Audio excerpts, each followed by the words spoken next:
नमस्कार दोस्तों, स्वागत है आपका A to Z कंटेंट पर।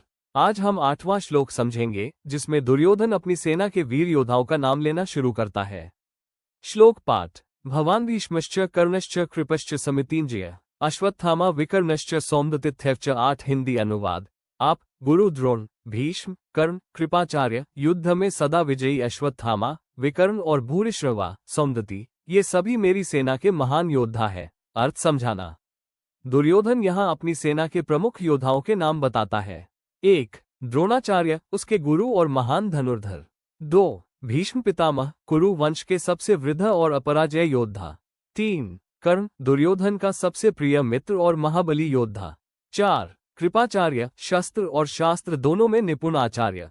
5. अश्वत्थामा, द्रोणाचार्य का पुत्र, जो अमरता का वरदान प्राप्त था।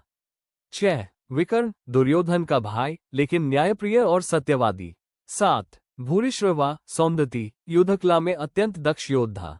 इन नामों को गिनाते समय दुर्योधन अपने आत्मविश्वास को और मजबूत करता है। उसे लगता है कि इतनी बड़ी सेना और इतने महायोद्धा उसके साथ हैं, तो जीत निश्चित है। जीवन से जुड़ा उदाहरण ये श्लोक हमें सिखाता है कि जब भी हम किसी बड़े काम की ओर बढ़ते हैं, तो हमें अपनी टीम और सहयोगियों की ताकत पर ध्यान देना चाहिए। जैसे दुर्योधन अपनी सेना की ताकत गिनाकर खुद को उत्साहित कर रहा था। जीवन में भी एक विद्यार्थी अगर कठिन परीक्षा से डर रहा है, तो उसे याद करना चाहिए कि उसके पास अच्छे शिक्षक, किताबें और अभ्यास है।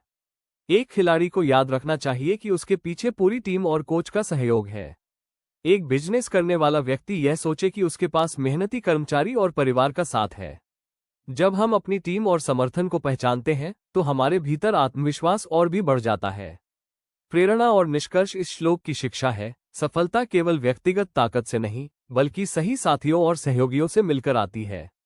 जब हम अपने जीवन में सहयोग करने वाले हर व्यक्ति का सम्मान करते हैं, तो हमारी शक्ति कई गुना बढ़ जाती है।